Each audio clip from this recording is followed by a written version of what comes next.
zomi ZRA Eastern Command chin tua hat i kipol nan nuaya chini tuai khazab nan nuaya khana defense lamma ding in a ZNV mo zomi National Volunteer china pitu sit kichi omin ani na zomi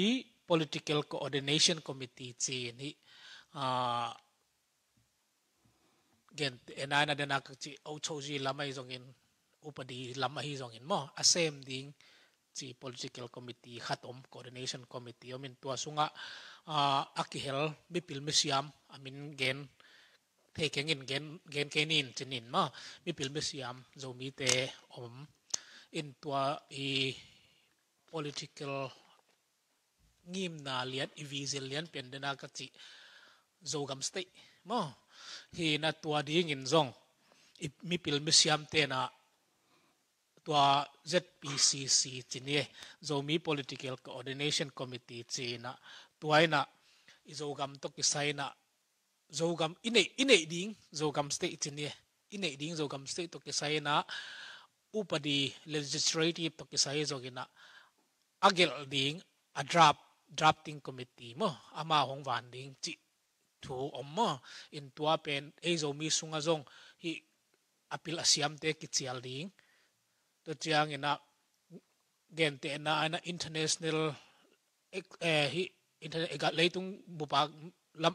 tuam mi pil misiam te to expertise a hi lo lam to ke sai om le jong tua te kichial ding chi ngai sun na ommo in turin mun liar na tua step akitul lai ta khi asolo in jong tua to ke sai da sep dan ding chi dan khat thu suak bel sam ken ma to ha mong bang phok wat jo sem thu suak thu suak khat mo thau pian ching ya chet chi di ma statement khat ai jong en mo tua dan hongom ding in lamen hang chi tua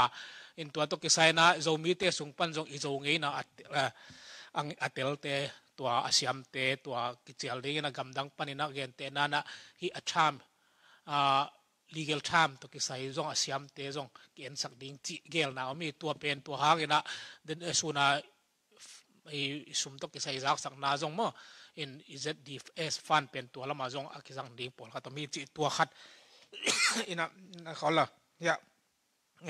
again ding khat process pen zogam state a process pen tom khat kongen nuam laing mo adena kongen na sunga tul khat zakwa som le sagi kikal kol gam su atang na di independence ak nga ding din mun achiani le tulai tak achene ki bat na pen tul khat zakwa som le sagi kumina tua kachin gam iti te kachin gam sunga kachin state pen bamole michina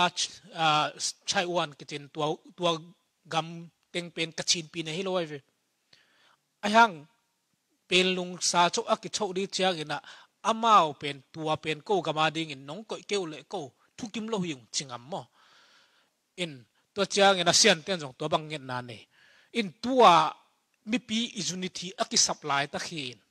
tua hanga NUG National Unity Government chi wai ve chi pial mong nin tua hang song khol ken chin mo ai hanga tua unity aki sap na bul pu aki chi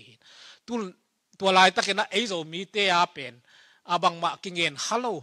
ahi manina statehood zong aking aloi ve chin ui ti ta tai chin a special division back hong a state status aki ommo in tua din muna tua tun enleu chen tulai ta ikol gampen akiban na kol gampen tun division som le sagi kol te ukna gam som le sagi pine som le stai som le sagi tua lo minam bulpu pine sagi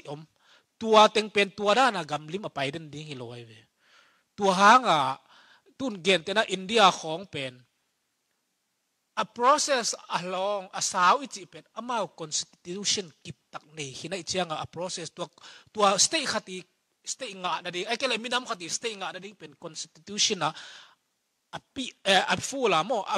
adim taka om khina tua process akipai ve ayang tun kol ga constitution om lo achi khanu padiom lo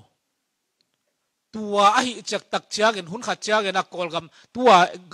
gal kap compete hong kia helang government ki phoi thakile constitution ki draft ding ina kol gam phoi si pung ichi hi ne na me ai kele gam gi pi ne ne tai pen jong hi na ngom non lo ding ina